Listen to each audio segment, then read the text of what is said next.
vou dar início, ok? Boa tarde a todos.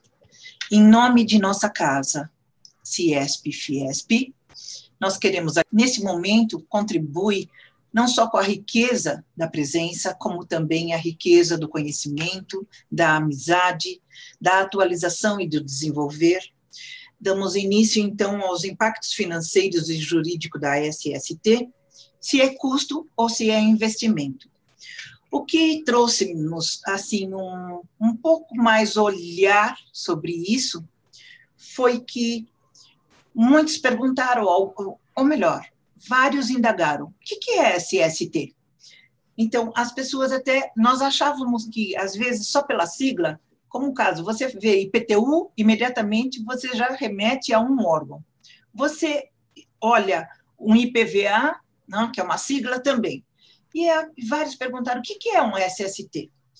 Nada mais é do que saúde e segurança do trabalho. Nisso se comporta todo um conjunto, que é o designar de um grupo de normas, que visa tornar o ambiente de trabalho mais saudável e seguro e produz uma gestão mais eficiente. Convidamos duas ilustres palestrantes, mulheres realmente aptas e possuem a expertise nessa temática, e, além de tudo, nos dias de hoje, que estamos atravessando no mundo, não é só um evento que ocorre em Jundiaí, São Paulo, onde estamos sediados nesse momento, mas sim o mundo transpôs isso quanto à questão da pandemia, a questão do vírus, de coronavírus. Então, coronavírus, como alguns amam que seja assim chamado, sem nenhum problema, sem nenhuma dificuldade.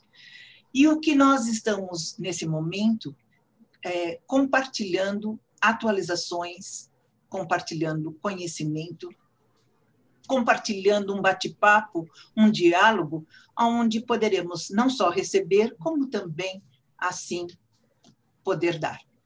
Pediria a todos, por favor, que se tiverem as perguntas, que gostaríamos que tivesse várias, né, possa no chat, assim, inserir as perguntas, porque através do chat nós iremos também respondê-las. Aliás, vamos compilar a pergunta e para que as nossas palestrantes assim possam respondê-la.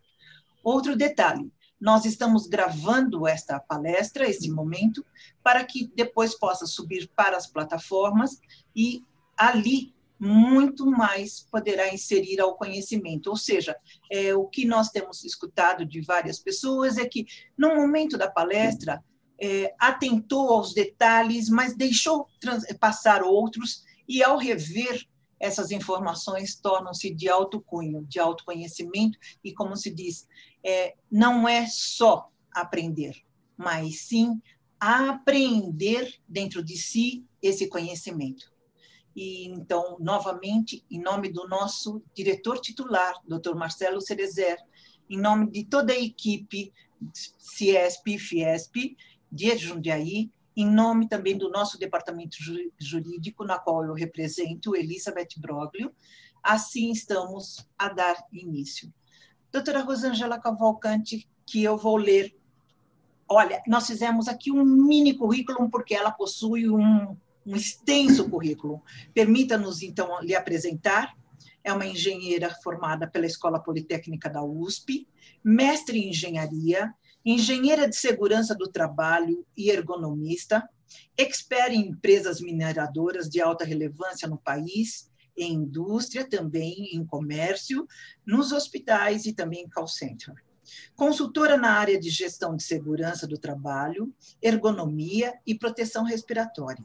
Especialista requerida diante do conhecimento ao e-social e outros assuntos pertinentes. Podemos dar o início, doutora Rosângela? Por favor, a tela toda é sua e, por gentileza.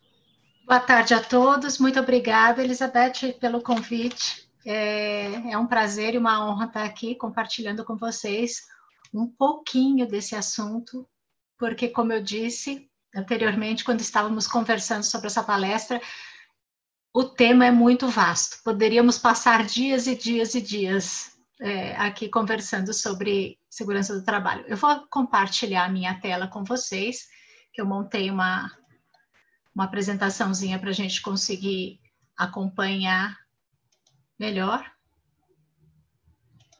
Todos vendo? Sim? Perfeito, muito obrigada.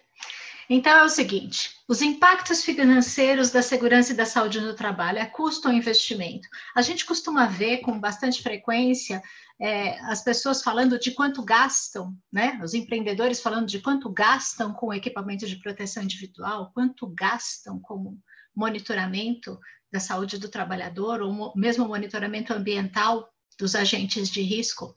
Agora, sempre pensam em custo, ninguém está pensando como um investimento. Vamos ver se essa análise é pertinente ou não, tá? Então, eu trouxe algumas questões primeiro para a gente começar a refletir sobre como nós abordamos esse assunto. Então, quando a gente fala de SST, Saúde e Segurança do Trabalho, o que que você lembra, né? A gente tem uma sopa de letrinhas, como eu brinco, na área de segurança, que é muito interessante. As pessoas entendem essa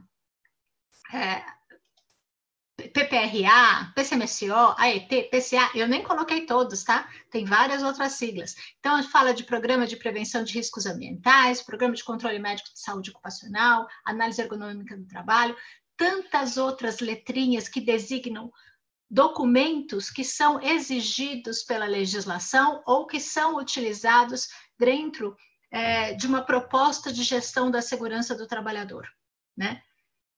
Isso é o que normalmente vem em mente quando se fala em segurança do trabalhador, tá? Mas pensam só em documentos que são quase que protocolos. Mas será que as pessoas entendem realmente qual é a função de cada um desses documentos? Essa é uma pergunta que a gente está se fazendo.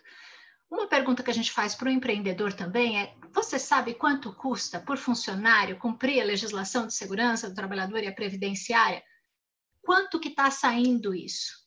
Alguém faz essa conta dentro da sua empresa? Alguém avalia isso? Fiquem com as perguntas por enquanto. A gente daqui a pouco vai tentar modular alguma coisa que não será uma resposta, porque cada empresa é única, né? Mas que vai ser um caminho, pelo menos, para ser percorrido.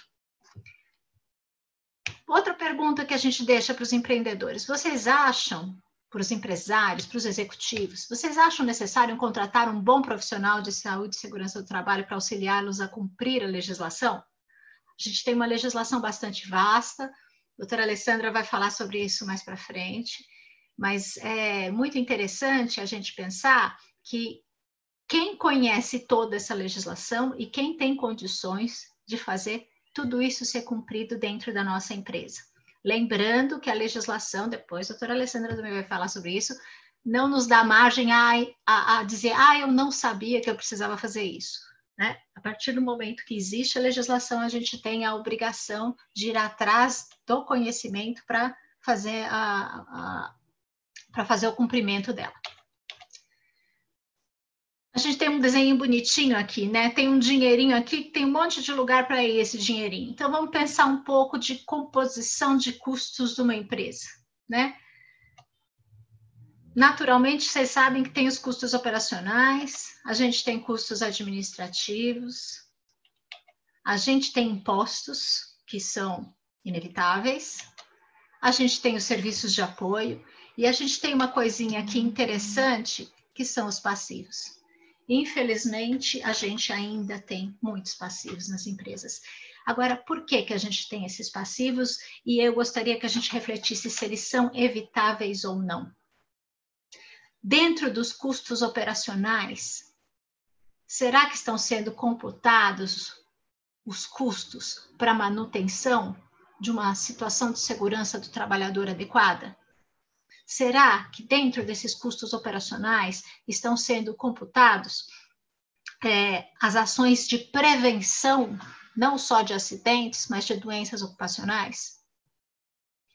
Eu acho que a maioria das empresas, pelo menos da minha experiência, e eu já passei por muitas empresas como consultora e mesmo como trabalhadora CLT lá atrás, a maioria delas tem muita dificuldade em fazer esse tipo de avaliação e, pior que isso, pensar em quais seriam os custos e alternativas tecnológicas para fazer com que aquele processo produtivo tenha uma redução de custo, não só operacional, mas também uma redução de custo com relação à segurança do trabalhador, porém, mantendo o seguro, porém, adotando as medidas adequadas para a sua segurança. Vamos fazer o nosso cifrãozinho aqui. Tem uma fatia de bolo que precisa ser considerada, né? Então, a pergunta para o trabalhador, aliás, para o empreendedor é: quem considerou os custos com a segurança do trabalhador antes de fazer o budget, que se fala tanto nas empresas, né? Que nada mais é do que o nosso bom e velho orçamento. Quem pensa nisso? É muito interessante, às vezes você escuta algumas coisas de empreendedorismo na hora de composição de custos. Eu nunca vi colocarem custos de segurança do trabalhador, seja com o EPI, seja com proteção coletiva, seja com o monitoramento ou com serviços especializados, porque ninguém sabe tudo. Então, com certeza, a não ser que a empresa tenha um corpo técnico de segurança do trabalho muito extenso até, porque a gente tem particularidades muito grandes e ninguém consegue se especializar em absolutamente tudo. Eu nunca vi ser colocado isso no orçamento, né? Quem consulta um profissional de segurança do trabalhador antes de estimar esses custos? Para ter uma ideia, sabe aquela história do chute olhando para o gol? Como é que eu sei quanto vai me custar isso, até para fazer um estudo de viabilidade, não só de uso de tecnologia, mas de rotas de processo produtivo? Como é que eu sei de tudo isso?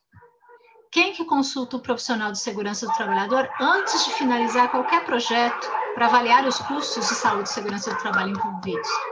Gente, eu estou falando aqui, lá eu estou falando nos 2 primeiras linhas em projetos já em andamento.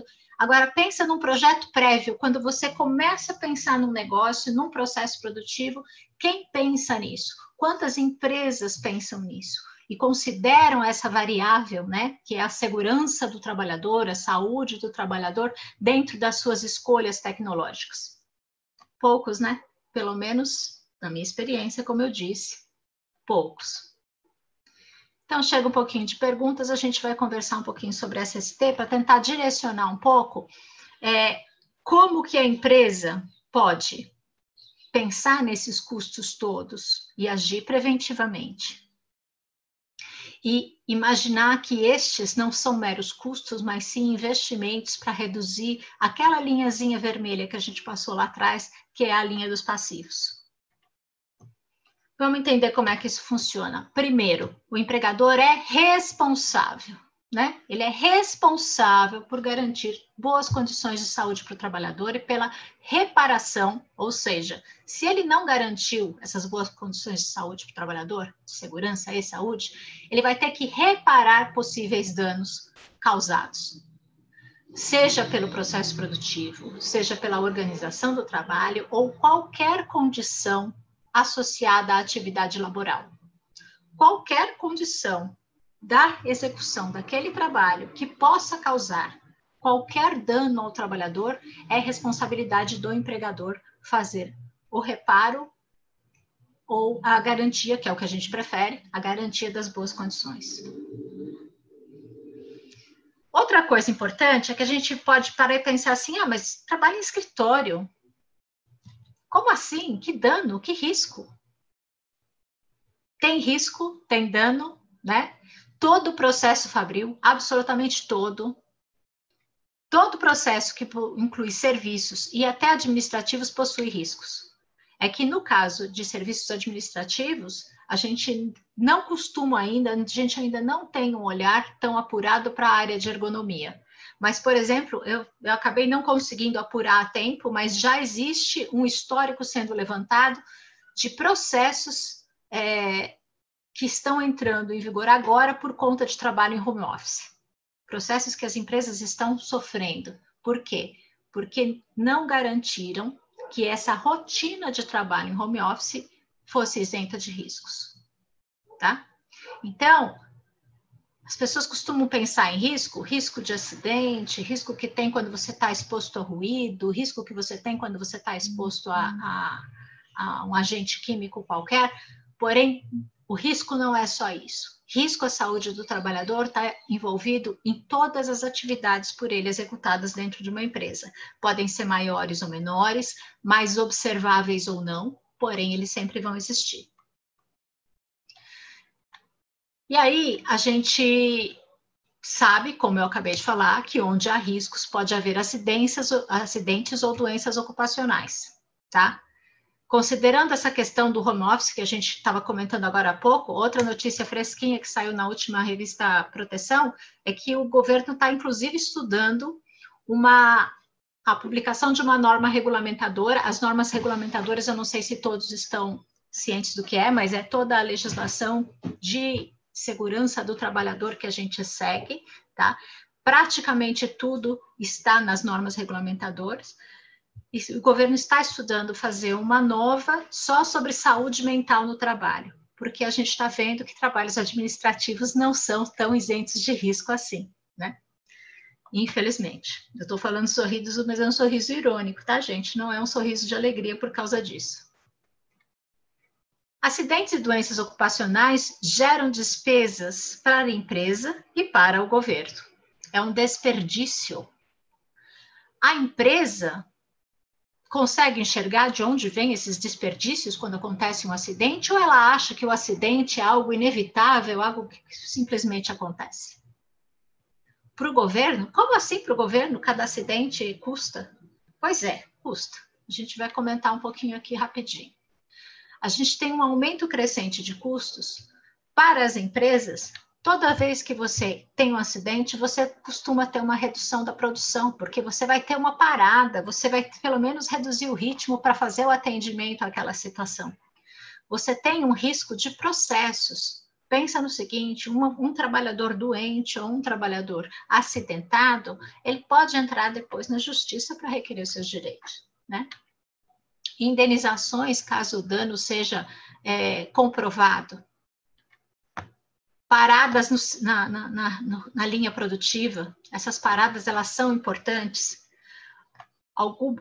Custos associados à substituição de trabalhadores. Pensa no seguinte, você tem todo um trabalho para capacitar um trabalhador, você tem todo um trabalho para deixá-lo apto a fazer aquela tarefa da melhor forma possível e ele sofre um acidente e você vai ter que começar tudo do zero. Impacto sobre a produtividade dos demais trabalhadores. Nossa, mas isso não é uma questão objetiva. Não, não é uma questão objetiva, é subjetiva, mas nós somos seres humanos, né? A subjetividade existe dentro de nós. Quem nunca foi afetado por alguma coisa que aconteceu com o vizinho, com um parente ou mesmo com um colega de trabalho? Pensa num colega que trabalha ao seu lado, sofreu uma mutilação, se machucar gravemente ou qualquer coisa que possa acontecer com ele, né? O impacto que isso vai ter afeta todo o corpo de colegas, né? E isso vai afetar a empresa. Eu estou falando racionalmente, tá? Mas emocionalmente tem outros aspectos muito importantes. Além de outros que a gente não está considerando aqui, que são problemas com a imagem da empresa. Hoje a gente já sabe que começa a sair na mídia, cada vez que acontece alguma coisa relacionada a problemas de saúde e segurança do trabalhador. Acesso a clientes com maior nível de exigência. Eu faço atendimento a algumas empresas que eu ajudo elas a se organizarem para conseguirem prestar serviços para empresas maiores que tenham um nível de exigência com relação à segurança do trabalhador muito grande, de repente eles não têm um corpo técnico para fazer isso, né? Então, eles precisam cumprir uma série de requisitos que vão além do que a legislação pede, só para poder entrar nessas empresas grandes, tá? Outra coisa, existem linhas de investimento que são mais acessíveis quando você mostra que você tem responsabilidade com relação aos trabalhadores, que você está cumprindo a legislação, que você está fazendo análise de riscos, que você está fazendo todo aquele arcabouço de gestão da segurança do trabalhador, que é amplo, tá? É muito amplo. Por que o governo gasta com isso? E gastos crescentes, né? A gente sabe que a nossa Previdência tem alguns problemas. Esses problemas são ampliados por causa do pagamento de pensões, de atendimento a acidentes via SUS, afastamentos e aposentadorias especiais. Vamos pensar no seguinte, isso eu acho que é uma coisa muito relevante que a gente tem que considerar, cada vez que esse aumento de gastos é do governo, ele não é só do governo, ele é de toda a sociedade. A gente está pagando impostos que, ao invés de reverterem em bens e até subsistência para toda uma população produtiva, digna, né, que faz o país ser um lugar melhor, isso acaba se transformando em eu vou até usar uma expressão mais simples um pouco, vira um tapa-buraco pela ineficiência das empresas em fazerem a gestão da saúde e da segurança do seu trabalhador e ineficiência do próprio governo em fazer cumprir a lei. Toda a sociedade recebe danos cada vez que um trabalhador se acidenta, é mutilado, precisa ser aposentado prematuramente, tá? E aí tem o seguinte, a gente sabe que a Previdência não é, vamos falar assim, o saco sem fundo, que tem dinheiro para pagar todo tipo de seguro e de tratamento de acidentados indiscriminadamente. E aí, o que começou a perceber? Que eles precisavam que as empresas ajudassem a bancar esses custos previdenciários especiais, vamos dizer assim. Então, eles criaram esse SAT, que é o Seguro Acidente do Trabalho, que todas as empresas que têm funcionários em regime CLT, que é da Consolidação das Leis do Trabalho, todos eles precisam pagar esse SAT, tá? O SAT, Seguro Acidente do Trabalho, ele varia de 1% a 3% sobre a folha de pagamento. Vocês acham que isso é pouca coisa? Pensa, toda a folha de pagamento de uma empresa, 1% a 3% vira um seguro que a empresa é obrigada a pagar. 1% a 3% é o seguinte, 1% aquelas que têm baixo risco, 2% risco considerado mediano, 3% aquelas que têm um risco mais alto. Ah, mas o que caracteriza o risco mais baixo ou mais alto? O código CNAE. Vocês sabem que cada empresa tem lá no seu CNPJ um códigozinho que vem escrito, que é o código CNAE. Esse código CNAE, ele mostra qual é a atividade principal, onde tem a maior parte da força de trabalho e da produção, do tipo de produção daquela empresa. Então, de acordo com isso, foi feito uma categorização por parte do governo para fazer a cobrança desse SAT. E aí cobrava até 2010, indistintamente, de 1% a 3%, só em função do código CNAE da empresa. Alguma coisa aconteceu? Ah, consegui. Não estava conseguindo virar a página. Mas as empresas geram o mesmo número de acidentes e de doentes? Vamos pensar no seguinte. 2 lojas. Estou pensando em loja, que fazem carregamento, que tem lá 2 funcionários que carregam caixas para fora para um caminhão para entrega, vamos dizer assim. Estou pensando num problema ergonômico aí, tá? Um carrega caixas pequenas com peso razoável, né? De uma das lojas, carrega o caminhão, vai trabalhar, nunca apresentou nenhum problema. O outro, o empregador quer reduzir bastante os custos com caixa, com embalagem, com alguma coisa, faz aquelas caixas gigantes que a pessoa precisa ficar até muito torta para conseguir carregar, para colocar no caminhão e impõe um ritmo de trabalho excessivo. As 2 lojas iguais, o mesmo tipo de trabalho, o mesmo código CNAE, mas as condições de trabalho bastante diferentes. Então, enquanto um trabalhador vai adoecer, o outro não vai. Seria justo cobrar esse seguro acidente de trabalho igualmente para as 2 empresas? Não seria. Então, a partir de 2010, a legislação considerou, né, para corrigir essa distorção, um número que chama FAP, Fator Acidentário Previdenciário. Ele é um número adimensional que ele busca corrigir essa distorção. Ele busca ajustar quem gera mais impacto para o trabalhador, pagar mais, quem gera menos impacto, pagar menos. E como que isso funciona? O FAP ele é calculado para cada empresa. Isso já está acontecendo desde 2010, tá? Então, o empregador que não está prestando atenção nisso, sugiro muito que vá até a área administrativa da sua empresa para dar uma olhadinha no que está acontecendo. Então, de acordo com o Código CNAE, que é a atividade econômica, o número de acidentes que teve no período, o FAP sempre é calculado em função dos resultados dos últimos 2 anos da empresa. Número de dias de afastamento de funcionários e de custos para a Previdência, ou seja, quanto que a Previdência precisou pagar, por exemplo, de afastamento para um trabalhador. Também não é para todo tipo de afastamento, vamos deixar claro, eu não vou entrar em detalhes aqui, mas é para afastamentos relacionados a acidentes, a doenças ocupacionais que estão relacionados àquela atividade laboral. Então, por exemplo, vamos pensar no seguinte, a gente tem uma determinada empresa que tem muito ruído e tem muito particulado.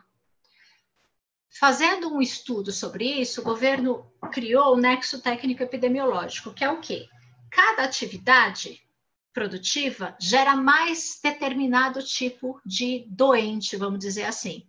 Então, cada vez que aparece naquela empresa um doente com aquela doença associada àquela atividade laboral, já fica caracterizada a responsabilidade da empresa sobre aquele doente, tá?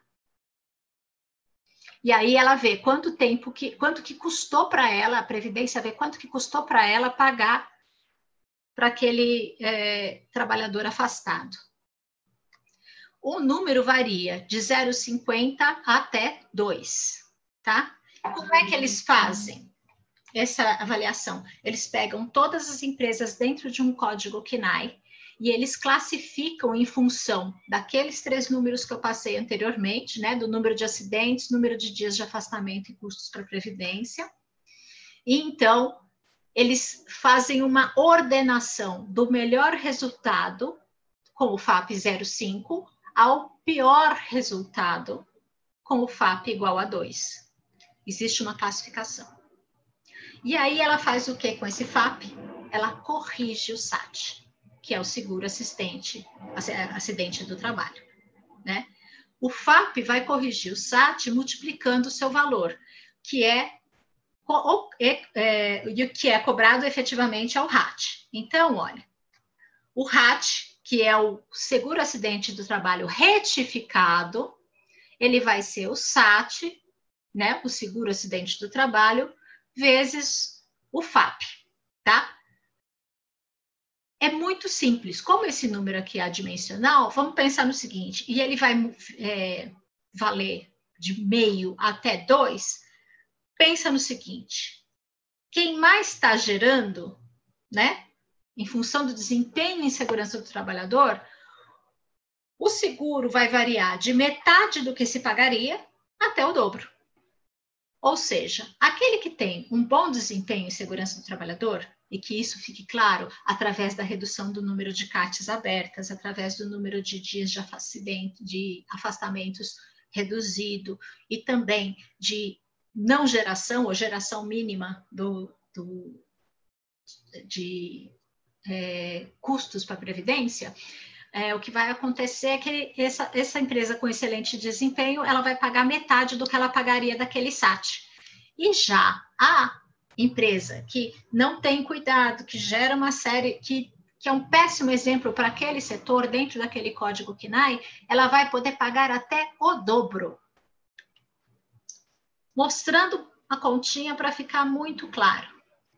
RAT vezes SAT, aliás, RAT igual a SAT vezes FAP. Então, se o FAP da empresa, se ela conseguiu ter desempenho de excelência. Não teve CAT aberta, CAT é a comunicação do acidente de trabalho, ela teve um desempenho muito bom, né? E ela tem um SAT, de acordo com o grau de risco dela mediano, em 2%, então o RAT dela vai ser 1%. Porém, se essa mesma empresa tem um FAP de 2, ou seja, ela é o pior exemplo do setor, e o SAT dela é igual a 3%, ou seja, ela já está num setor de alto risco, ela vai ter que pagar um seguro acidente do trabalho de 6% sobre a folha de pagamento dela. A minha pergunta para vocês é, esses valores vão impactar ou não o desempenho financeiro da empresa? O que vocês acham? Né? A gente tem uma condição que eu posso tanto reduzir para metade do que eu pagaria, quanto pagar o dobro, justamente por não ter feito uma gestão da segurança do meu trabalhador. Nesse contexto, né, avaliar se a segurança do trabalhador é um custo ou investimento,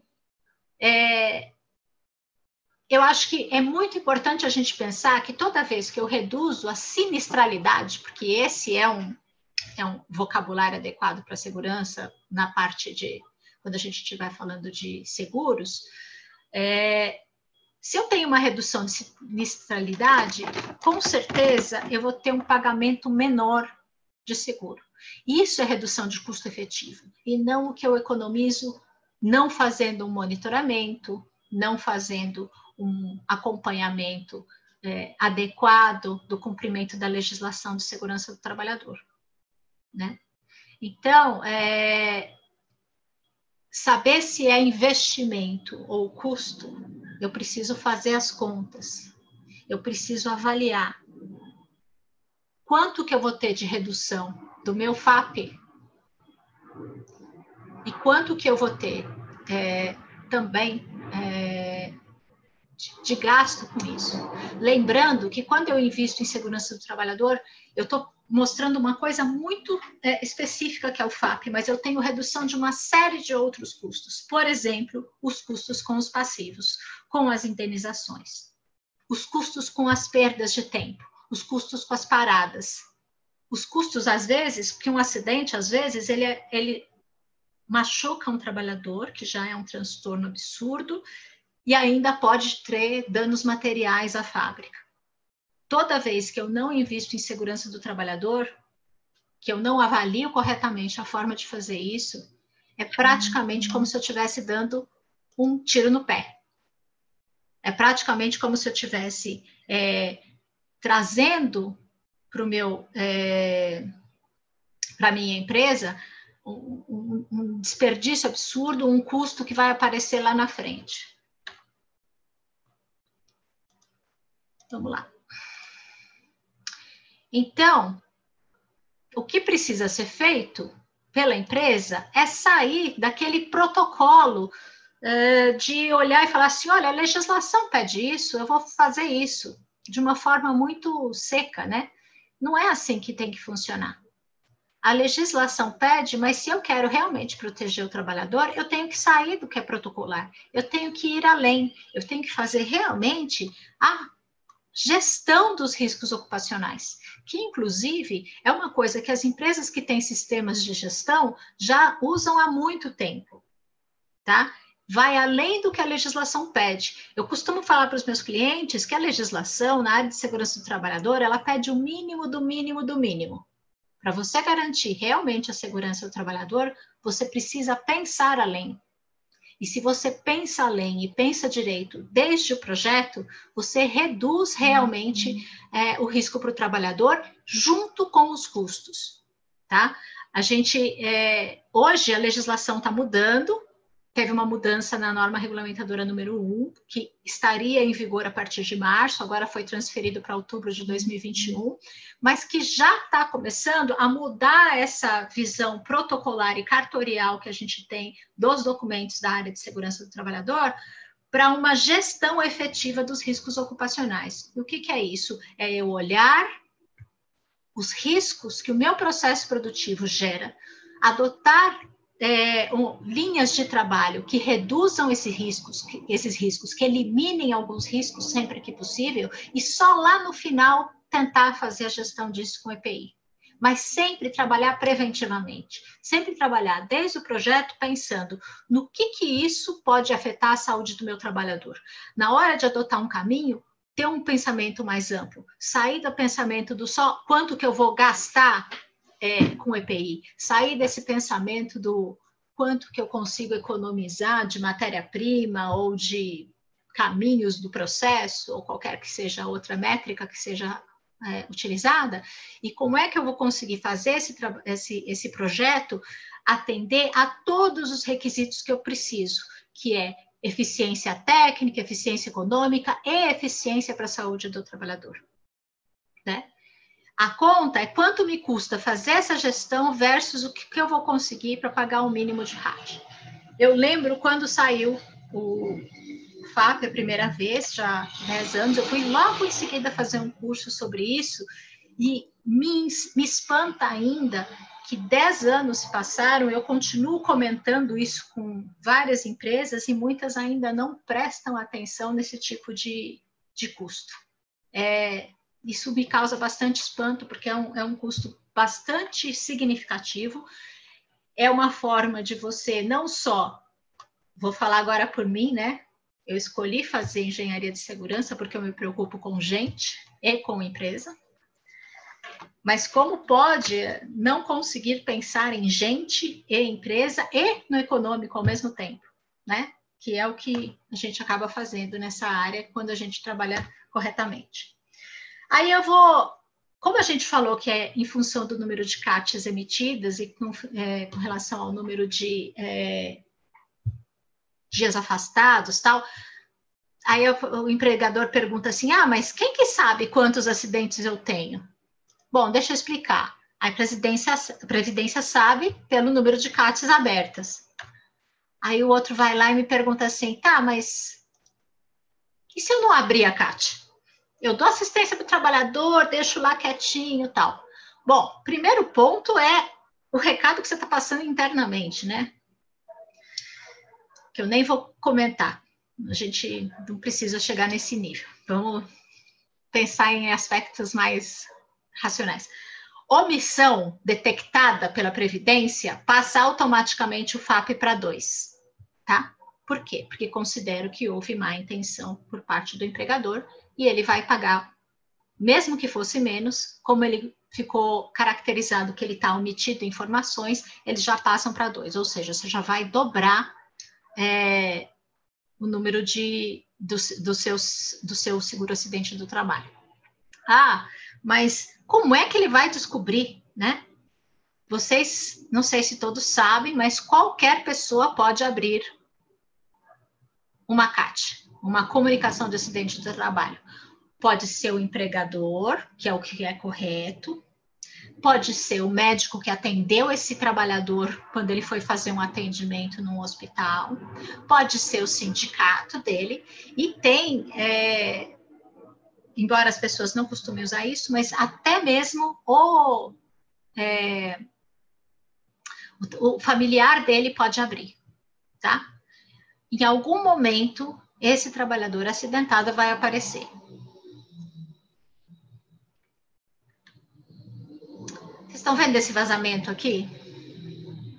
Esse vazamento aqui é o que acontece quando a gente não pensa em segurança do trabalhador.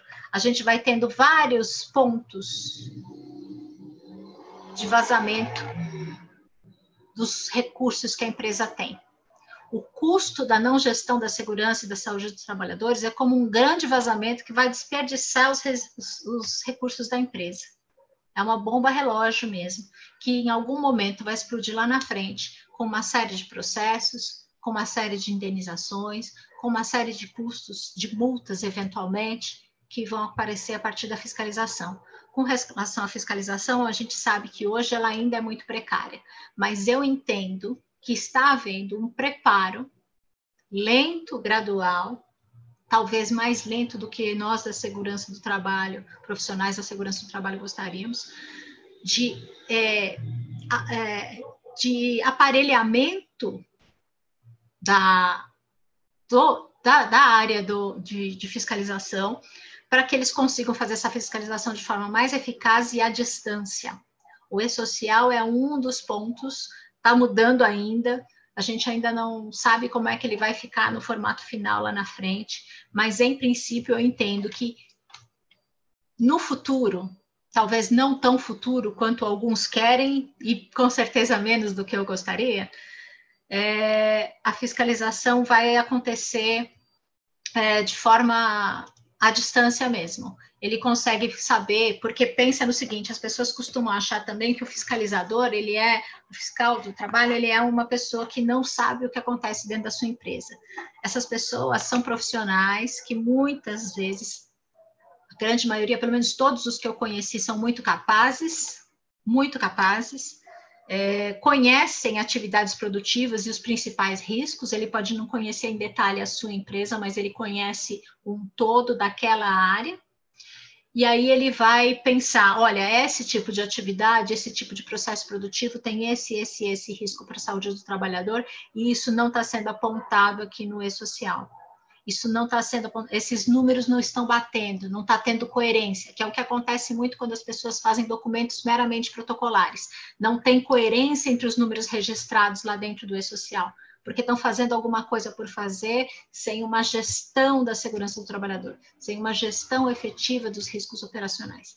E aí ele vai conseguir perceber que empresas que não têm coerência dentro desses números, e então talvez ele resolva fazer uma visitinha, já que tem poucos fiscais, né, para visitar todo o corpo industrial e mesmo de serviços que a gente tem aqui no nosso país.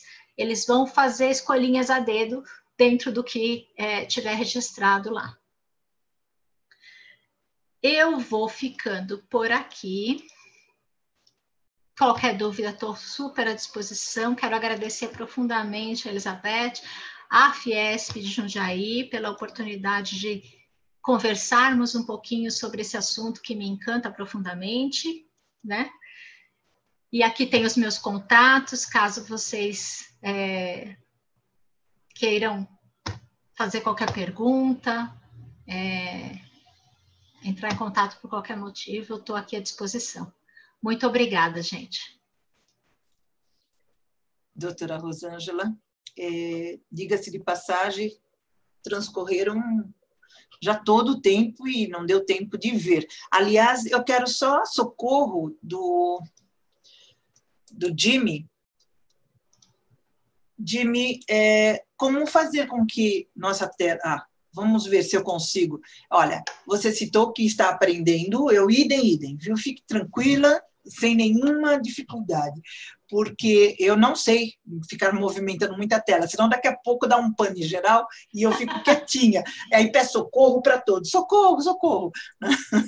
Temos já várias perguntas que serão respondidas ao final.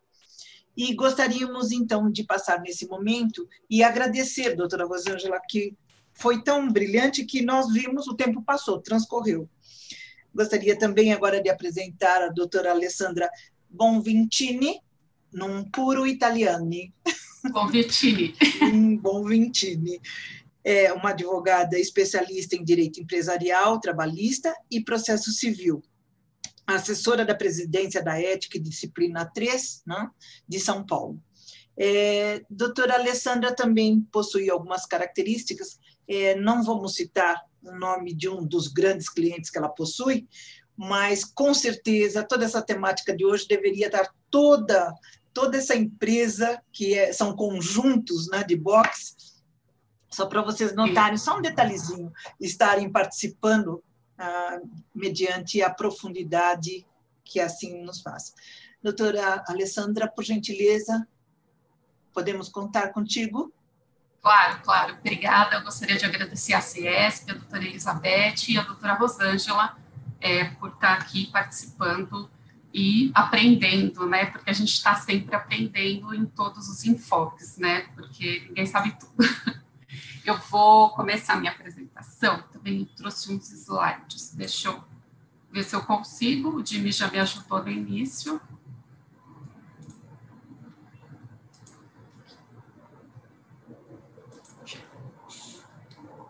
Vocês conseguem ver? Tá dando para vocês verem a apresentação? Preciso. Perfeito. Então, a gente vai falar de SST, custo e investimento. Bom, a doutora Rosângela já deu um enfoque extraordinário na área técnica, né, que cabe a ela, porque eu não sei metade desse tipo de coisa, o meu enfoque é mais para a área jurídica mesmo, e aqui a gente vai falar se é custo ou investimento. Bom, eu já começo dizendo que quando a Elizabeth me fez esse convite, ela me falou assim, custo ou investimento? Eu falei assim, claro que é investimento.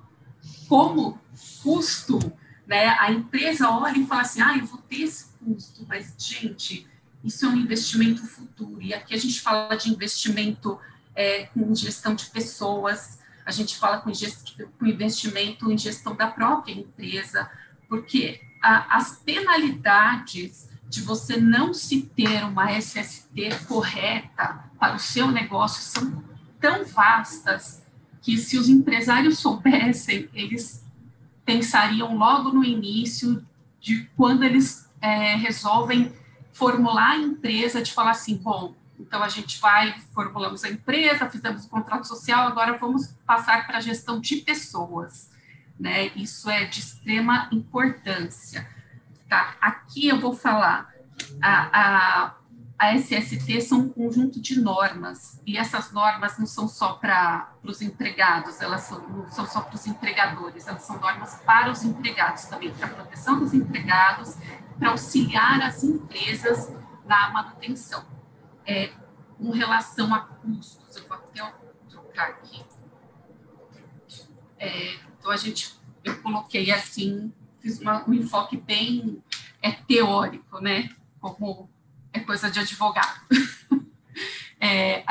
Eu coloquei aqui no Brasil, a gente tem, o mundo corporativo, ele não tem essa mentalidade de investir em saúde e segurança do trabalho, infelizmente, né? São poucas as empresas que se dispõem a fazer esse tipo de investimento, né? E o investimento, quando a gente fala em investimento, é um investimento correto, sabe? Não é chegar e falar assim, eu vou contratar uma empresa para me formular os protocolos que eu preciso para poder ter garantir a saúde e segurança do meu trabalhador e vou fazer assim de modo aleatório, né? Então, você pega os documentos formulados para a empresa do seu vizinho e acha que você vai poder usar na sua empresa. As coisas não são bem assim, né? Eu acho que o que os empresários têm que pensar é que eles têm que investir numa SST, na segurança do trabalhador da empresa dele, porque assim, a empresa X, vamos colocar o McDonald's, ele é uma cadeia de restaurantes, só que a formulação do McDonald's é totalmente diferente da formulação do Burger King, por exemplo. Tem o mesmo ramo, os trabalhadores fazem as mesmas coisas, só que se você for pensar, tem um ambiente de trabalho diferente, os riscos do trabalho é diferente, porque se você não está no mesmo ambiente que aquele trabalhador, que aquela outra empresa, os riscos são diferentes. Então, a gente não pode generalizar, achar que só porque a empresa A e B, elas têm o mesmo ramo e segmento de trabalho, elas possam utilizar dos mesmos meios de proteção do trabalho, tá? Aqui eu falo também da falta de investimento, e aqui eu já coloquei logo um custo impactante que tem. A Elizabeth acabou de dizer que eu advogo para algumas empresas da SEASA, tá? E na SEASA, eles têm os métodos meio peculiares de tratar os empregados. A SEASA, eu digo que é um mundo à parte, né? A lei lá, a nossa lei não vale lá dentro da SEASA, o negócio lá é diferente. Os trabalhadores geralmente ganham bem, tá? Eu estou falando assim de carregadores que trabalham muito, mas que são carregadores que mal têm o ensino fundamental e têm um salário razoável para a nossa sociedade. Eu falo que um trabalhador, um carregador lá da SEASA ganha em média R$4.000 por mês. Mas ele trabalha 12 horas, carrega quilos absurdos de alimentos para lá e para cá. E aí você me pergunta, essas empresas investem em segurança do trabalhador? Eu te digo que eu advoguei para 2 das maiores empresas que tem dentro do SEASA, que são importadoras e exportadoras. Não investem.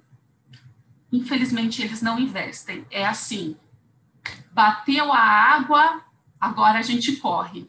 Infelizmente, é assim, sabe? Porque a gente vê funcionários sendo afastados por problemas de carregamento, quer dizer, eles têm problemas nos membros, por carregar, problemas na coluna, entre outros tipos de afastamento. Não se tem essa política. Lá você vê que todos eles têm frigorífico lá dentro, e eles entram sem os EPIs. Não que a empresa não forneça.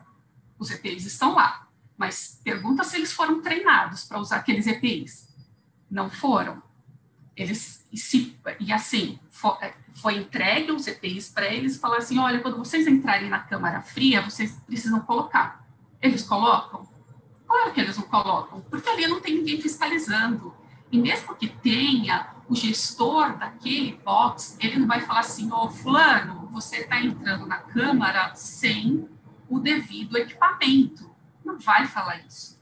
A loucura daquele local de trabalho é tão intensa que ninguém se preocupa em cobrar isso do empregado.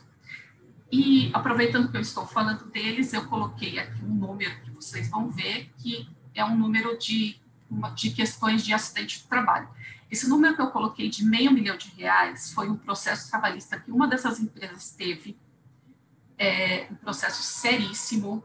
O que aconteceu? O gestor de um dos boxes, o gestor que era o responsável por aquele box, a responsabilidade era dele, de abrir, de cuidar, de ver o financeiro, tudo daquele box, mas ele era um empregado, claro que ele tinha os donos acima dele.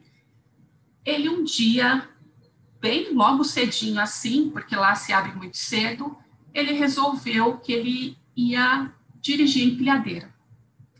Nesse dia, eram mais ou menos 6h20 da manhã, eu tinha acabado de acordar e liguei a televisão e eu vi na televisão falando assim, olha, acabou de acontecer um acidente aqui na SEASA, uma empilhadeira tombou em cima de um empregado.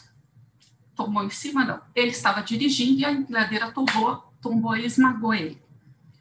Quando eu vi aquilo, eu falei assim, bom, se fosse a empresa X, eles teriam me ligado. Mas eu vou ligar para outra empresa. Eu liguei e falei assim, tudo bem, fulana? Eu estou vendo aqui na televisão que aconteceu um acidente aí no SEASA. Ela falou assim, foi com o nosso trabalhador, o fulano de tal. Quando ela falou aquilo, eu falei assim, mas como é que ele está? O que aconteceu? Por que ele estava dirigindo a empilhadeira? Porque, sabe, doutora, ele achou que tinha lá uns pacotes, uns sacos de cebola lá atrapalhando a frente do box e resolveu que ele ia tirar. E aí falaram para ele, os outros empregados, não faça isso, você não tem experiência. Não, eu vou tirar, porque eu não quero, porque eu quero abrir logo e tal. E ele pegou a empilhadeira e tirou. Esse custo que eu coloquei de quase R$500 mil foi só indenização que esse trabalhador, que a empresa foi condenada a pagar para esse trabalhador. Fora as diversas multas administrativas, porque assim, o poder público é ineficiente, só que a hora que acontece um acidente desse patamar, eles aparecem do nada. E assim, era fiscalização durante 10 dias, todos os dias da semana que vocês possam imaginar. Então, a empresa teve diversas multas administrativas, a empresa respondeu a esse processo, que foi um processo trabalhista, um processo na vara acidentária. Então, assim, isso aqui eu coloquei, parece muito, mas eu acho que foi pouco, perto de tudo que a empresa teve que pagar para esse trabalhador. Então, quando a gente fala em investimento em questões de segurança do trabalho, isso é importante, porque se esse trabalhador tivesse tido um treinamento, ele nem deveria ter tido um treinamento, porque não era a função dele. A pessoa que manuseava a empilhadeira ela ainda não tinha chegado, e esse trabalhador teve o treinamento correto. Mas se esse funcionário tivesse tido um treinamento de, olha, você não pode dirigir empilhadeira, você não pode por causa de riscos tais, quer dizer, a informação, o treinamento correto, né, o investimento nisso, que as empresas não entendem que tem que ter, sabe, um treinamento seguro, sempre ali reforçando essas questões, talvez esse acidente pudesse ter sido evitado, né? Eu até conto que, assim, vários empregados falaram que a culpa não foi da empresa, que o empregado pegou porque ele quis, porque ele quer o gestor do box, mas, mesmo assim, a empresa foi responsabilizada, porque, assim, a responsabilidade é do empregador. O empregador tem que ter em mente que ele é como um pai para aquele empregado. Então, a responsabilidade é sempre dele. Ele tem o dever de fiscalizar e de dar os meios corretos para que não ocorram esse tipo de acidentes. Aqui a gente vai falar do artigo 157 da CLT. O artigo 157 da CLT, ele fala da prevenção no ambiente de trabalho, e aqui mais focado à empresa, né? Então, esse artigo, ele deixa claro que as empresas devem cumprir as normas estabelecidas para garantir a saúde e segurança do trabalhador, né? E aqui a gente fala assim, são todas aquelas MRs que as empresas devem cumprir e devem ter em mente, né, para cada trabalhador. Claro, tem trabalhador de escritório que pode vir a ter um problema, pode vir a ter uma LER, uma doença ocupacional, o trabalhador mais pesado, ele pode vir a ter problemas físicos na coluna, o trabalhador de uma indústria, ele pode sofrer, que isso é um grande índice que tem aqui no Brasil, de mutilamento de membros, principalmente mãos, né? Então, tudo isso tem que ser estruturado, né? E esse artigo, ele fala bem assim, ele vai dar os enfoques do que as empresas devem tratar, né? A gente fala do artigo 157, mas assim, a CLT, ela tem um capítulo inteiro que fala de saúde e segurança do trabalhador. É um capítulo bem vasto, acho que são mais de 60 artigos, salvo engano. Agora, vou falar para vocês, vai do 150 até o 201 da CLT. Ele fala das penalidades e de todos os problemas que pode vir a ter, a empresa pode vir a ter pela falta de ter as medidas de prevenção do trabalho.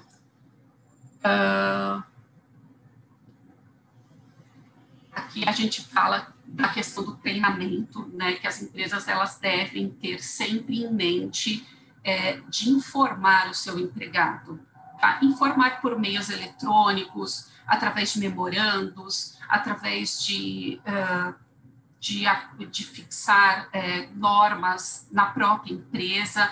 Enfim, hoje com a tecnologia é muito mais fácil, todos podem receber um e-mail dizendo quais são as medidas que aquele trabalhador deve ter, e principalmente as empresas devem investir em treinamento, principalmente para os empregados que têm a necessidade de uso de IPIs por conta de riscos da própria profissão, tá?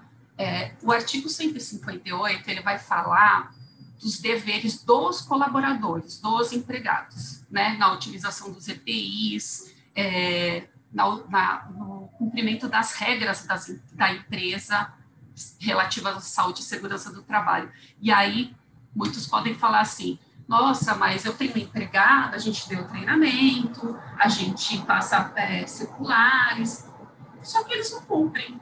Quando o empregado não cumpre, a questão é simples, sabe? A empresa não quer fazer isso, mas a questão é simples. Isso é ato faltoso, é insubordinação. Se o empregado não cumpre, a empresa tem que advertir, mas coitado, o empregado é ótimo, mas ele não faz.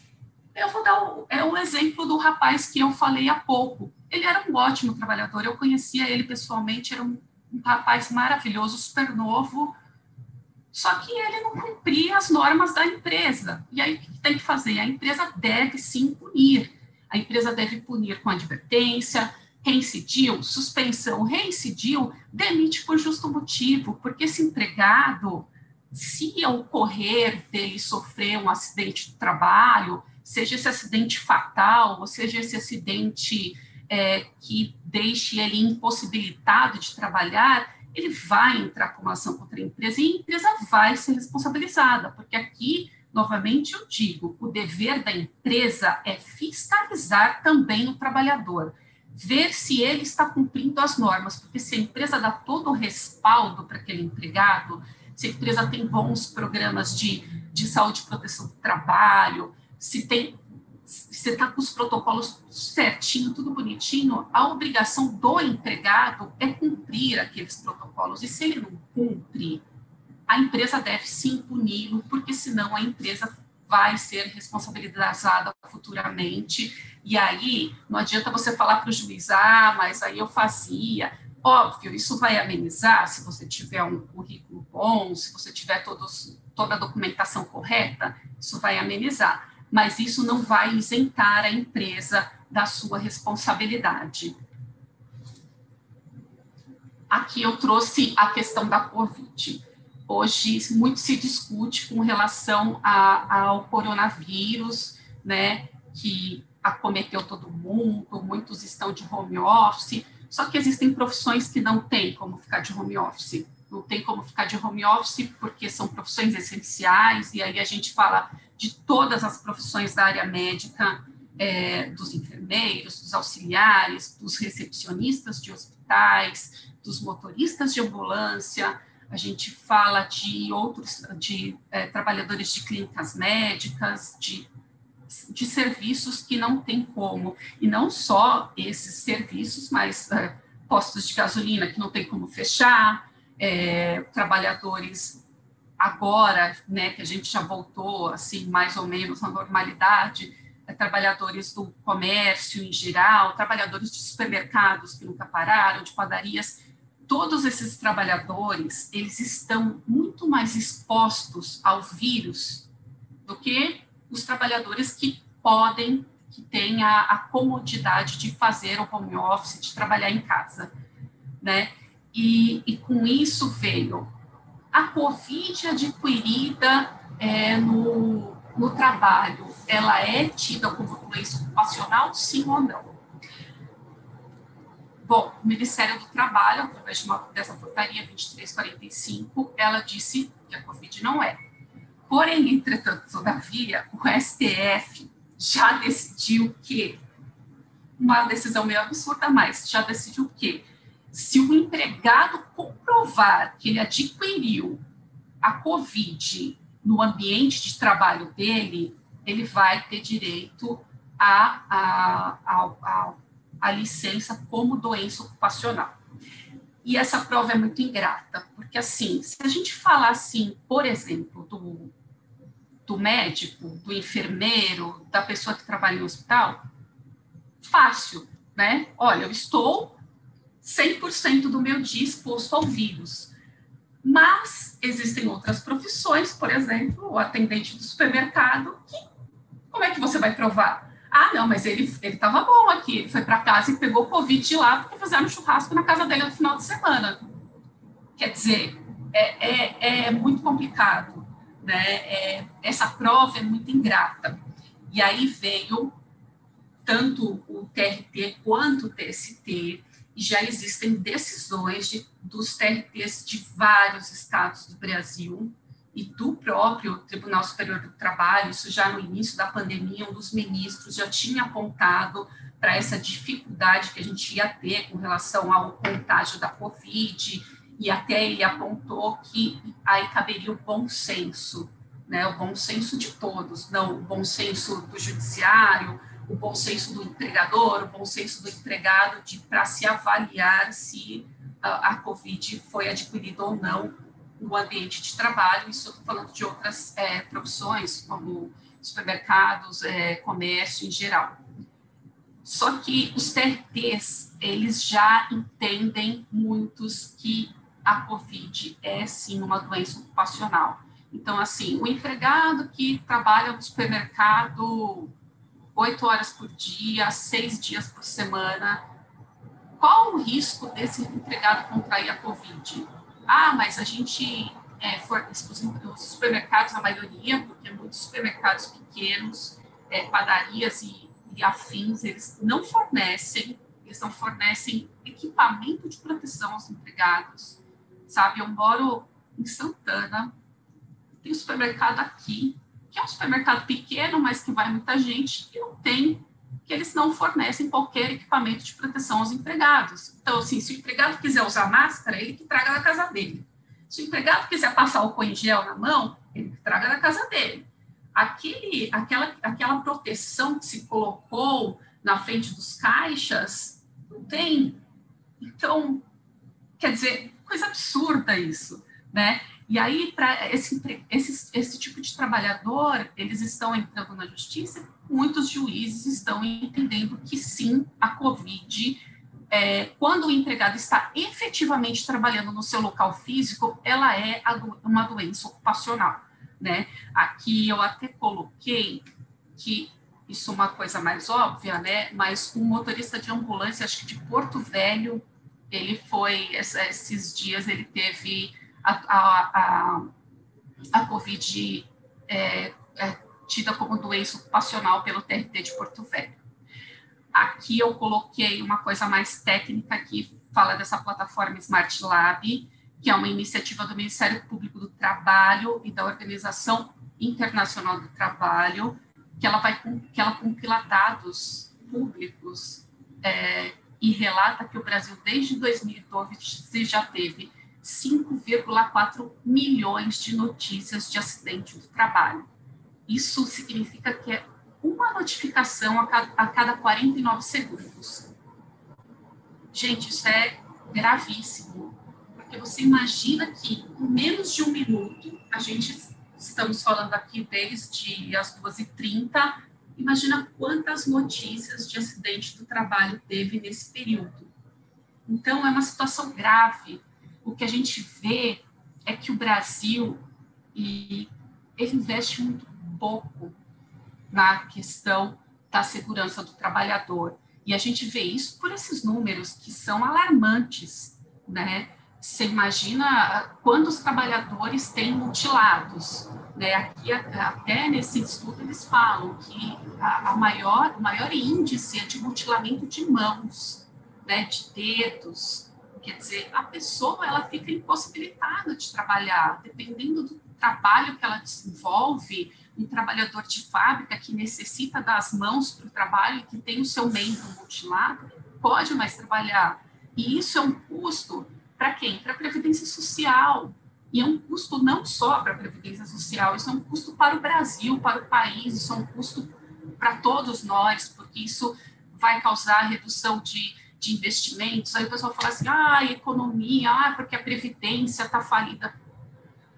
Sabe, são esses tipo de coisas, se a Previdência está falida ou não, eu não sei, eu não entendo de direito previdenciário nesse enfoque, mas são esse tipo de situações que acabam impactando a Previdência Social. E não impacta só a Previdência Social, impacta o Brasil como um todo, porque assim o Brasil perde rendimentos e perdendo rendimentos, perde-se investimentos em outras áreas, né? Aqui agora vamos para... Aqui a gente fala também das previsões que tem, né? Além das normas regulamentadoras que a gente tem que seguir para se ter uma boa prevenção na saúde e segurança do trabalho, existem várias outras normas. Existe previsão na Constituição Federal, como eu disse, existe previsão na CLT, que é a Consolidação das Leis do Trabalho. Inclusive, além das multas administrativas, a gente pode falar até que existe uma previsão criminal, né? A falta de você ter não de uma prevenção, né? Mas a falta, o descumprimento das normas de segurança do trabalho, ela está prevista no artigo 132 do Código Penal. Então, imagina assim, né, a empresa, o tanto de problema que uma empresa pode ter por falta de investimento em saúde e segurança do trabalho, né? A gente fala que são perdas muito grandes, porque isso sim é custo para a empresa, sabe? Um trabalhador ser mutilado e a empresa fala assim, nossa, aquele trabalhador era tão bom, mas agora ele foi mutilado, ou ele morreu, e o empregado está sob a sua responsabilidade. Aí é uma questão humanitária, é uma questão que vai impactar a empresa, vai impactar o empresário, vai impactar os empregados, vai impactar a sociedade como um todo, vai impactar a previdência social, e aí a empresa vai ter diversas multas e processos, enfim. O custo vai ser tão elevado que a empresa vai acabar se arrependendo de não ter investido anteriormente. Eu sempre digo o seguinte para os meus clientes, é muito mais barato a gente investir em prevenção, e isso em prevenção como um todo, não é só em prevenção na questão da segurança do trabalho, mas em prevenção como um todo, nas relações de trabalho também. Eu sempre falo, olha, senta com o empregado, conversa, negocia, porque isso é muito mais barato você prevenir do que você pagar lá na frente a conta, porque a conta sempre sai mais cara. Agora, aqui eu falo das 37 normas regulamentadoras, isso daí é mais com a Rosângela, ela está mais afeita a esse assunto do que eu, né?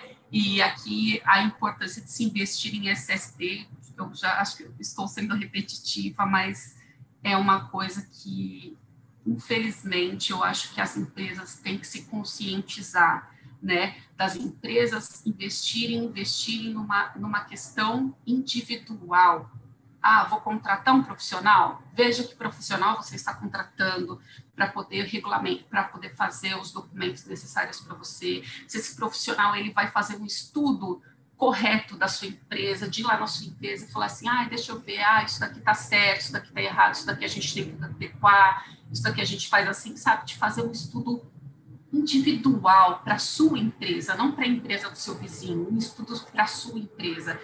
Isso vai ter um custo mais elevado, só que assim, a longo prazo, esse custo ele vai ser quase zero para você, porque a gente está falando de um investimento que é um investimento para o futuro, não é um investimento para você imediato, é um investimento que ele vai demorar um pouquinho mais que no todo você vai conseguir compreender que esse investimento ele foi eficaz para a sua empresa, né?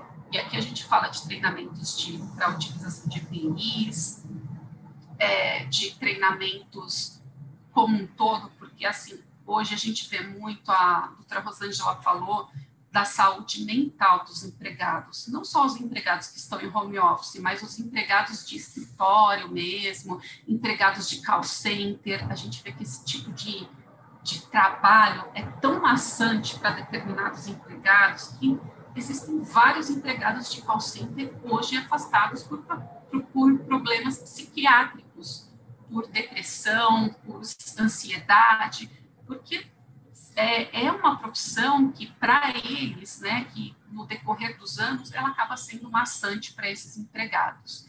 Tá? Aqui eu coloquei a norma 5, que institui a CIPA. A CIPA ela não é para todas as empresas, não é obrigatória para todas as empresas, mas para aquelas que devem ter, né, e investir na CIPA, investir no treinamento daqueles empregados que vão ficar responsáveis.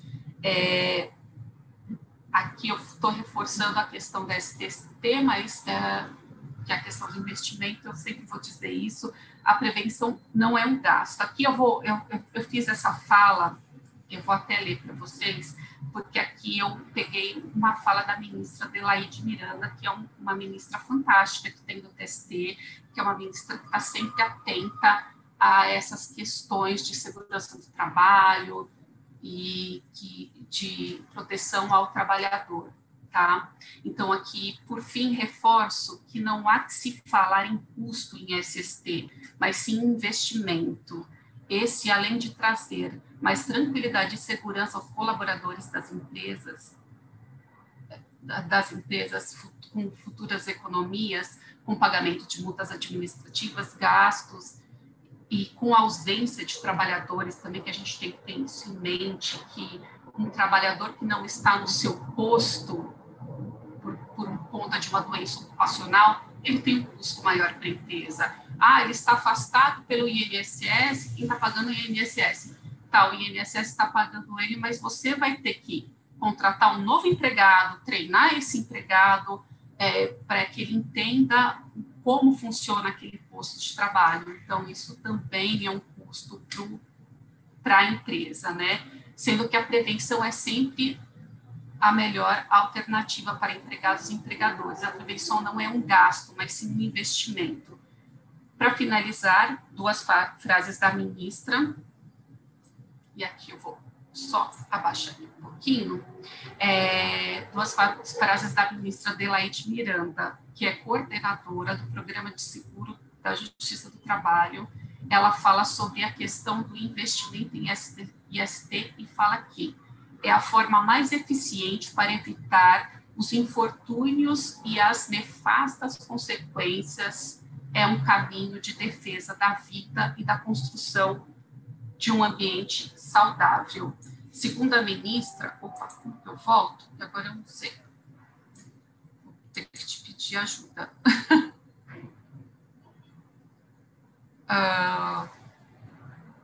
Não sei como eu volto.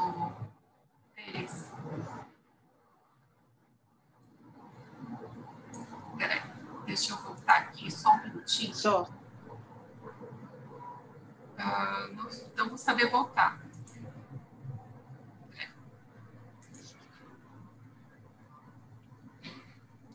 Se você olhar a seta esquerda, você consegue voltar. Não, mas vamos aqui que eu tenho essas falas escritas aqui. Eu imprimo porque eu sou advogada pública, Alessandra, gosto de ler as coisas. Por favor, aciona no computador a sua seta esquerda. Vai nas setas. Tá, já achei isso. Obrigada, Elizabeth. Não, também temos que agradecer que tivemos participação de nosso grupo aqui, olha. Uma dos convidados também sugeriu isso. Então tá vendo? O que eu falei, eu estou acostumada com o Meet aqui. E para finalizar as frases, segundo a ministra, o trabalho de conscientização para a importância da prevenção não é um gasto, mas sim um importante investimento. Para vocês verem que até essa questão do gasto ou investimento está afinada, inclusive, com o próprio TST. Tá? Por fim, o que eu tenho para falar é disso. Eu sempre vou reforçar que a saúde no trabalho é de extrema importância, não só para os empregados, mas também para os empregadores, né? Porque a gente tem que ver todo o custo que uma empresa tem, e aí eu não estou só falando de custos com multas administrativas e todos aqueles custos que tanto a Rosângela quanto eu ressaltei aqui, como custos processuais, eu estou falando de custos humanos, né? De você ter um empregado, de repente, você tem um empregado que é um ótimo empregado, e esse empregado vem a falecer no posto de trabalho por uma coisa que você, como empregador, deveria ter se treinado aquele empregado direito, dado a função técnica para aquele empregado, a capacitação técnica que ele precisaria. Então, aí a gente fala de um custo humanitário, né, do problema que vai gerar na empresa como um todo, para você, para o empregador, para os empregados e para a sociedade como um todo, para aquela família que vai perder o seu ente querido. Então, eu acho que é isso que a gente tem que ter em mente, que o custo muitas vezes não é alto. Eu até tinha contado aqui, eu vou falar para vocês de alguns custos, os custos mais básicos, eu até pela falta de alguns documentos. Falta do PPRA, a multa em média de R$ 2.400. em média, porque assim vai depender de vários fatores que serão calculados. PCMSO, a multa de R$ 1.431. A falta de exames periódicos, médicos periódicos dos empregados, a multa de, em média, R$ 717. Falta de fornecimento de EPIs, a multa de R$ 2.400. Falta de monitoramento e treinamento da CIPA, a multa de R$ 1.792. Falta de informação dos riscos profissionais, a multa também de R$ 1.792 em média. Então, isso são algumas poucas coisas. É claro que é difícil, foi o que eu disse no início.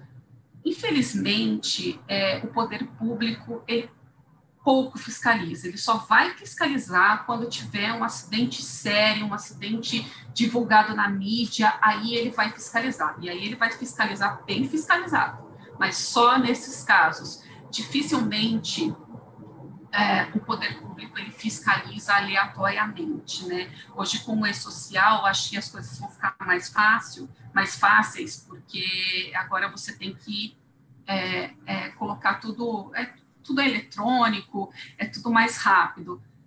Acredito que a partir do ano que vem, depois que a gente sair desse estado de exceção que estamos vivendo hoje, as coisas comecem a voltar ao normal, e eu acho que a fiscalização vai ficar um pouquinho mais acirrada.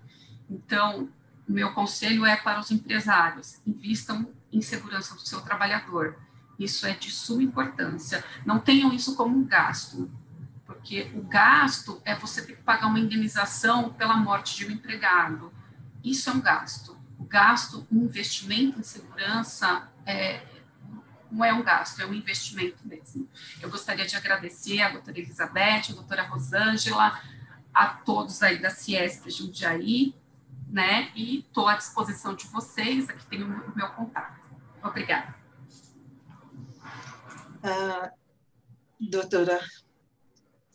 Doutora Alessandra, eu também muito agradeço, com o nome de todos, essa que foi brilhante também.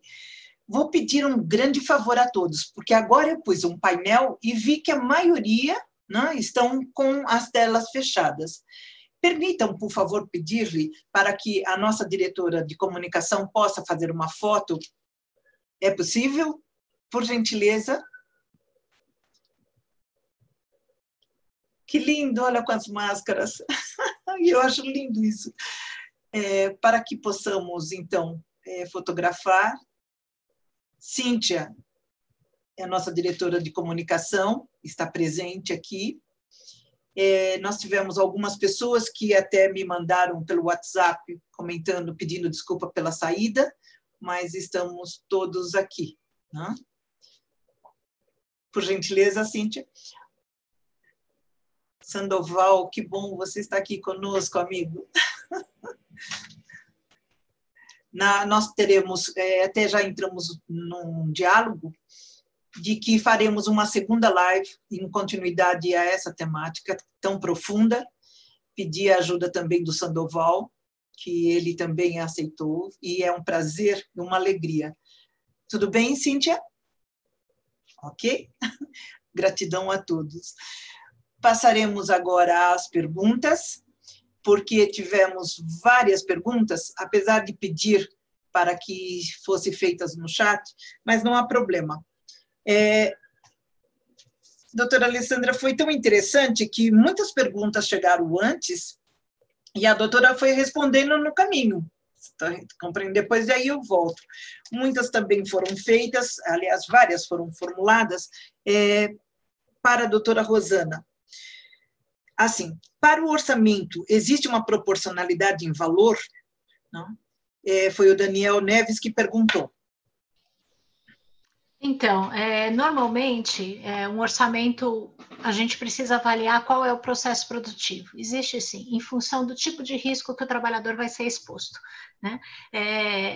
Cada tecnologia, cada processo, cada produto químico que é manipulado, vai ter uma forma de atenuação dos riscos ou de proteção ao trabalhador diferenciada. Então, com certeza, o tipo de empresa tem que ser levado em conta. Por isso que é importante que o processo produtivo seja discutido em conjunto com a equipe de segurança do trabalhador, né? Um profissional contratado de fora, junto com a equipe interna, porque às vezes já viu algumas coisas, e aí o que a gente faz? A gente avalia o processo, a gente já consegue estimar a maior parte dos riscos com base no conhecimento prévio que a gente tem, né? Então, fazendo essa estimativa dos riscos, a gente já começa a estudar as tecnologias que poderiam reduzir isso.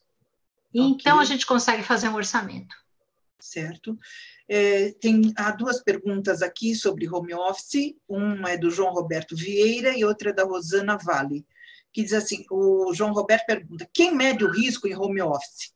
E a Rosana pergunta, como as empresas poderão averiguar quanto à questão do acidente ou doenças ocupacionais em home office? Então, assim, qual será esse momento? E também, tem mais um que pergunta sobre a questão do risco ergonômico em home office, até mesmo dentro das empresas, porque isso é uma coisa que nem todos se preocupam, coisa que o McDonald's se preocupa tanto a ponto de você sentar e imediatamente sair, porque tem um tempo certinho daquelas cadeiras, né? Bom, vamos lá. Então é assim, vamos começar pelo princípio. Norma regulamentadora número 17 exige análise ergonômica de todas as empresas que possuam trabalhadores em regime CLT. Isso é ponto. Não é feito? Não é feito. Pela maioria das empresas. E com isso, elas acabam perdendo até oportunidades de melhoria na produção delas. Sabe por quê? Porque uma pessoa que está numa posição inadequada, carregando peso excessivo, que está sujeita a uma série de riscos ergonômicos, ela produz menos. Isso já está metrificado. Tá? Então, quando a empresa investe numa análise ergonômica, ela consegue rever o seu fluxo de trabalho, suas práticas organizacionais, de tal forma que ela consiga trazer benefícios. Esse é o primeiro ponto com relação ao cumprimento de norma. Por incrível que pareça, norma regulamentadora número 17 fala de ergonomia, o Ministério Público do Trabalho emitiu uma nota técnica que é número 17 também. Então, essa eu não esqueci. Às vezes eu esqueço o número da nota técnica, essa eu não esqueci porque é igual à norma regulamentadora.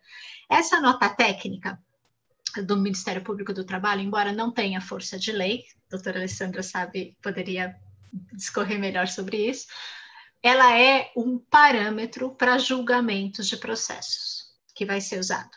Eu até fui consultada por uma empresa há pouco tempo, que ela estava falando assim, não, mas o que está sendo exigido nessa nota técnica é demais para as empresas. Não, não é demais, porque qualquer ergonomista, quando vai fazer uma análise ergonômica do trabalho, avalia exatamente os pontos que estão sendo solicitados pela nota técnica 17 do Ministério Público do Trabalho. Tá? Então, o que vai ser avaliado? Na verdade, a gente precisa estabelecer que a empresa tem que entender qual é a realidade de cada trabalhador dentro da sua residência. Fornecer os equipamentos básicos caso ele precise. Equipamentos básicos depende muito do tipo de atividade realizada por ele, mas inclui cadeira, mesa, cadeira adequada, não é a cadeira de praia, de plástico que fica, que o pessoal às vezes está usando banquinho, não é isso, cadeira adequada ergonomicamente. Visitei semana passada uma fábrica de cadeiras, porque eu estava fazendo uma avaliação de sistema de amortecimento de cadeira para poder indicar para um cliente. Visitei a fábrica, ela estava me contando que tem uma empresa que comprou 600 cadeiras, eu não vou falar qual é, mas inclusive é da região de Jundiaí, comprou 600 cadeiras para distribuir entre os trabalhadores em home office. 600. Uau! Não, essa deve se propagar, porque se tem uma preocupação dessa, tem que ser louvada. Eu, assim, como consultora, eu tenho a oportunidade de ter contato com empresas de ponta, que realmente estão no estado da arte da proteção do trabalhador, e infelizmente também aquelas que estão muito aquém, mas que é nessas que a gente tem a oportunidade de desenvolver algum trabalho melhor, né? Porque é essas que a gente vai ver o serviço realmente fluir. Todas precisam de atenção. Todas precisam, porque qualquer trabalhador precisa de atenção. Então, é assim, a empresa tem que disponibilizar isso, disponibilizar capacitação, para os trabalhadores em home office, métodos de organização do trabalho que evitem jornadas exaustivas, métodos de organização do trabalho, e aí a gente entraria, para eu poder discriminar melhor, eu entraria um pouco na área de ergonomia, que é justamente a gente conseguir organizar o trabalho de tal forma que não tenha pouco retrabalho, comunicação facilitada, fluxos de trabalho bem estabelecidos para evitar desgastes desnecessários do trabalhador. Tudo isso tem que ser bem estudado, isso aí porque as pessoas entendem ergonomia mais como essa questão da biomecânica, da ergonomia física, mas a ergonomia, ela se divide em física, cognitiva, psicossocial, organizacional, a gente tem uma série, um leque muito amplo de coisas que devem ser vistas. A avaliação de risco de acidente ou doença ocupacional, vamos lá. Cada atividade realizada pelo trabalhador, você tem partes do corpo que são mais exigidas, vamos dizer assim.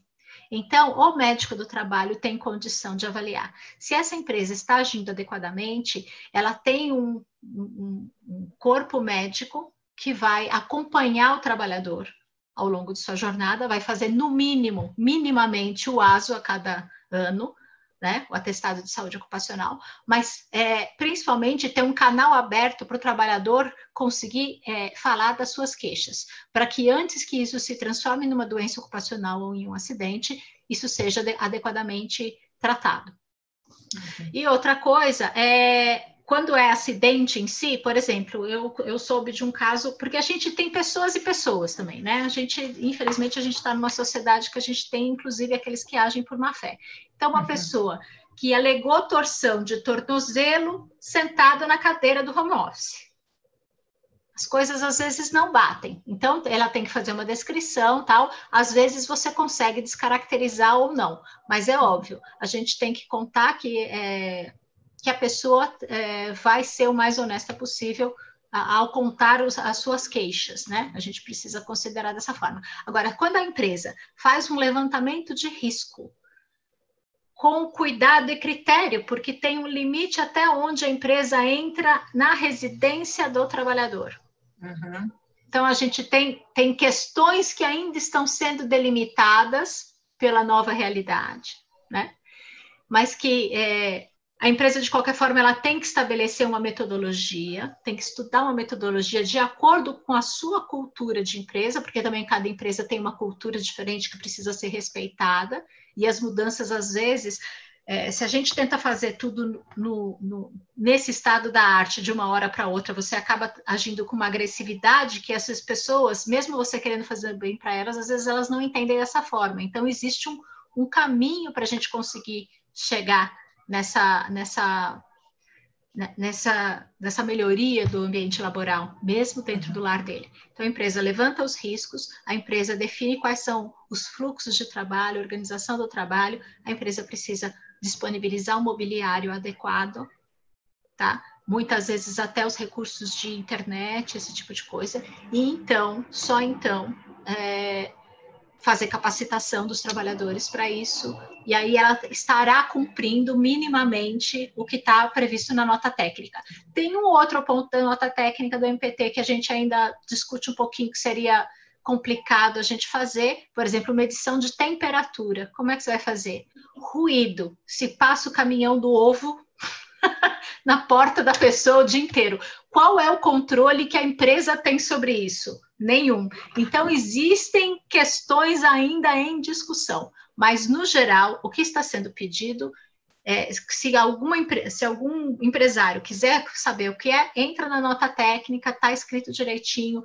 A gente escreveu um artigo no meu site, no site da Cresco, tem uma parte de artigos, foi feito um artigo sobre a nota técnica, também está lá, tem mais algumas informações, e qualquer coisa a gente está à disposição para tirar dúvidas. Maravilhoso. Até permite, depois que também a nossa diretora de comunicação entre em contato, para deixar também linkado, pode ser? Depois aí claro. Vocês duas conversam, ok? Sem dúvida. Cíntia, tudo bem? Aqui está, diante seu conhecimento em grandes mineradoras, como fica o valor do FAP? Quer dizer, aí ainda até fez assim, o RAT igual o SAT vezes o FAP, para recolher, para inserir ao orçamento anual, e também quem calcula esse valor, né? Especialmente se a empresa de sua existência só teve 2 CATs e em 10 anos de existência. Então, vamos lá. Esse valor, ele já está, a própria Previdência disponibiliza isso. Tem um site do governo que você entra, o pessoal administrativo tem uma senha para conseguir pegar esse valor. Quem calcula é a própria Previdência, isso já está no sistema deles, eles vão computando isso, e eles pegam sempre os últimos 2 anos de desempenho em saúde do trabalhador. 2 anos, exatamente. Então, por exemplo, pensa no seguinte, é investimento e com relação a essa questão do seguro acidente de trabalho, o resultado não aparece imediatamente. Por quê? Porque se eu começar a trabalhar na gestão de saúde do meu trabalhador, eu tenho um tempo, vamos dizer assim, de latência para conseguir melhorar meus indicadores, e só depois de 2 anos que esses valores vão começar a aparecer no resultado do FAP. Tá? Isso vai acontecer. Tá? Olha, há um caso típico, alguém está com o microfone aberto, e veja, tem questão de ruído, latido de cachorro. Existem locais que, isso foi uma grande discussão que teve numa das lives que eu participei, as pessoas estavam comentando, que estavam em home office trabalhando até numa proporção elevada, todavia tinha reformas no condomínio, reforma do vizinho, cachorros que latiam o dia inteiro, né? E aí, como que nós faremos? Então, isso são fatores, você está certíssima, isso são fatores incontroláveis por parte da empresa. Né? Exato. Então, a empresa não pode ser penalizada por conta de ações, de fatores que ela não tem nenhum tipo de controle. Sim. Aqui pergunta assim também.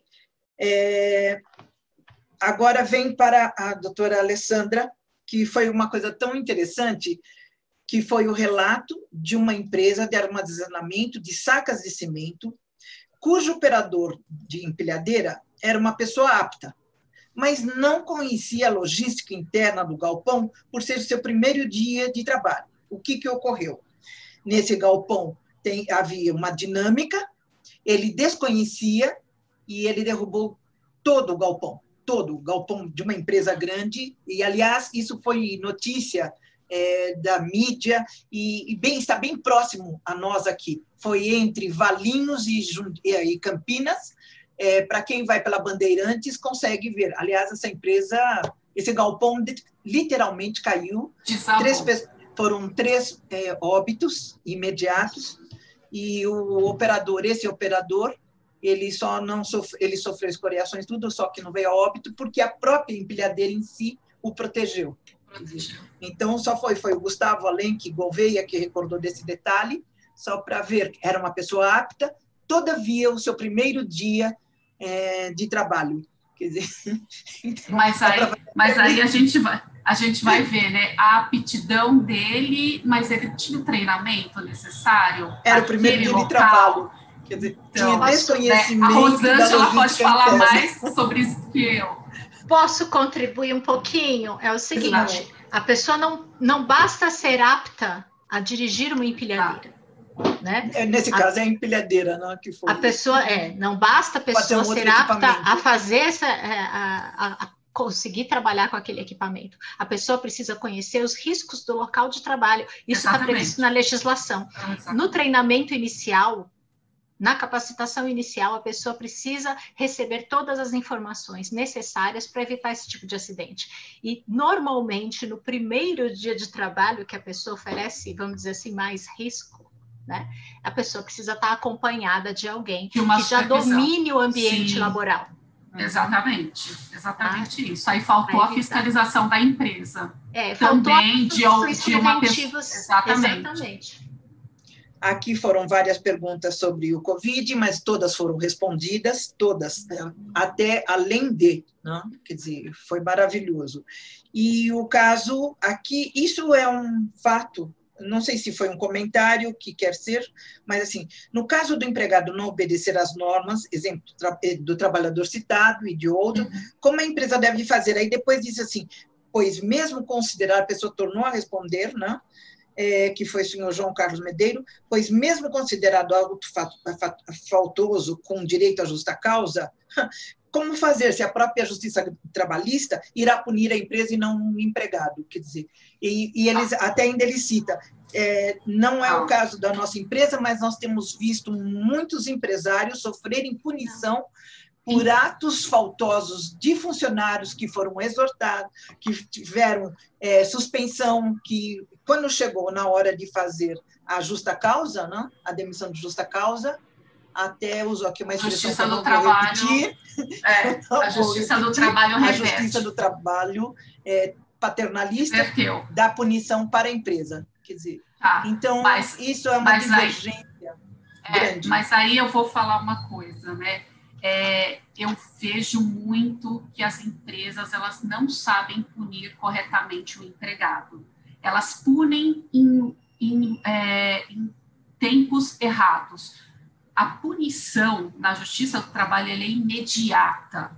Cometeu o ato faltoso, o empregado deve ser punido naquele exato momento. Vou punir a semana que vem. Não existe isso. Para a Justiça do Trabalho, isso é tido como perdão tácito, tá? Então, assim, cometeu o ato faltoso, o empregado ele tem que ser advertido. Eu não vou assinar advertência. E advertido na frente de duas testemunhas idôneas, que não, sabe, que sejam imparciais à situação, que estejam vendo a situação. Deve ser advertido, essas duas testemunhas devem assinar, cometeu novamente, faz a advertência correta, por isso que também é importantíssimo se investir num corpo jurídico numa empresa, né? Porque não é o funcionário do RH fazer a advertência. Ele conhece algumas coisas da legislação trabalhista, ele pode até conhecer, mas ele não é o profissional apto a fazer esse tipo de coisa. Quem é a pessoa apta? O apto é o advogado, né? Para isso que a empresa necessita ter um corpo jurídico ou uma assessoria jurídica preventiva. Liga para o advogado, aconteceu isso, faça a suspensão nos exatos termos da lei, com os dizeres corretos. Não vou assinar, duas testemunhas de novo, ou mesmo que ele assine, colocam duas testemunhas. Então, 24 horas é considerado... Sim. 24 horas ainda é considerado, então, se diz imediato, todo dia, porque... O correto é fazer no exato momento, porque assim, eu estou com o meu empregado, eu falo assim, coloca o EPI que a gente vai entrar na câmara fria, por exemplo. Eu não vou colocar. Não, eu estou pedindo para você colocar o EPI. Não, eu não vou colocar. Tudo bem. Advertência, no mesmo ato, na hora, entendeu? A suspensão, idem, na hora. Não cumpriu. A terceira vez é demissão por justa causa. O que a empresa tem que ter em mente é que ela tem que ter a fundamentação para você dar a justa causa, ela tem que ser muito bem embasada. Então, a empresa ela tem que estar muito protegida ali, ela tem que fazer as coisas de uma forma correta para não ter os problemas. Vou falar aí da 15ª região, que é o TRT de vocês, Jundiaí e adjacentes. O TRT da 15ª região é extremamente paternalista, extremamente pelo trabalhador, mas, né, já temos vários juízes, várias varas que são juízes imparciais, né, apesar da grande maioria do TRT da 15ª região ainda ser paternalista, ainda ser pró-trabalhador, a gente já tem muitos juízes que são extremamente imparciais, e é isso que a gente tem que brigar. Só que eu repito, da mesma forma que eu defendo que deve haver uma prevenção em saúde e segurança do trabalho com profissionais gabaritados, assim como a doutora Rosângela, deve-se haver também um investimento no jurídico da empresa, porque não adianta você contratar o advogado quando chega a notificação trabalhista. Você tem que contatar o advogado antes, né? O trabalho ter uma preventivo. Prevenção. Exatamente. O trabalho preventivo é de suma importância. Desculpa, dentro dessa avaliação, o que acontece? Eu acho que muitas empresas também não entendem, não cumprem corretamente todas as suas obrigações com relação à capacitação do trabalhador. Então, muitas vezes, ele faz alguma coisa errada porque ele não conseguiu compreender exatamente o jeito que era certo. A gente tem situações, a gente tem diversas situações, estamos falando de humanos, né? Sim, sim. A gente tem diversas situações. Tem a pessoa que é por má vontade, tem a pessoa que é por falta de compreensão. Então, a gente precisa isolar bem cada situação. Agora, a empresa é responsável por fornecer ao trabalhador todas as informações pertinentes, inclusive orientá-lo que ele tem o dever de cumprir a legislação, né? E as regras de segurança. Sim. Muito importante isso. Até você, Rosângela, acabou de citar um caso que nós já, o início de nossa fala foi essa.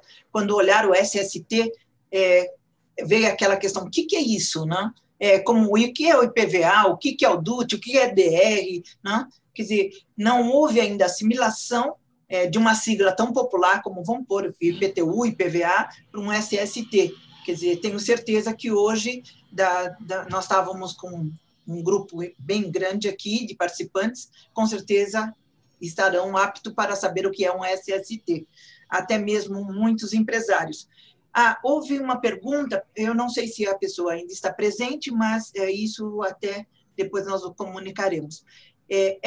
Toda essa gravação, toda essa palestra está gravada, subirá à nossa plataforma, nós teremos, acho que nós estamos numa terça-feira, creio que o máximo até segunda-feira próxima já tenhamos em plataforma do CIESP Jundiaí, do CIESP Jundiaí, para poder acessar e obter todo o novo conhecimento, a reprise, reanalisar tudo que aqui foi apresentado.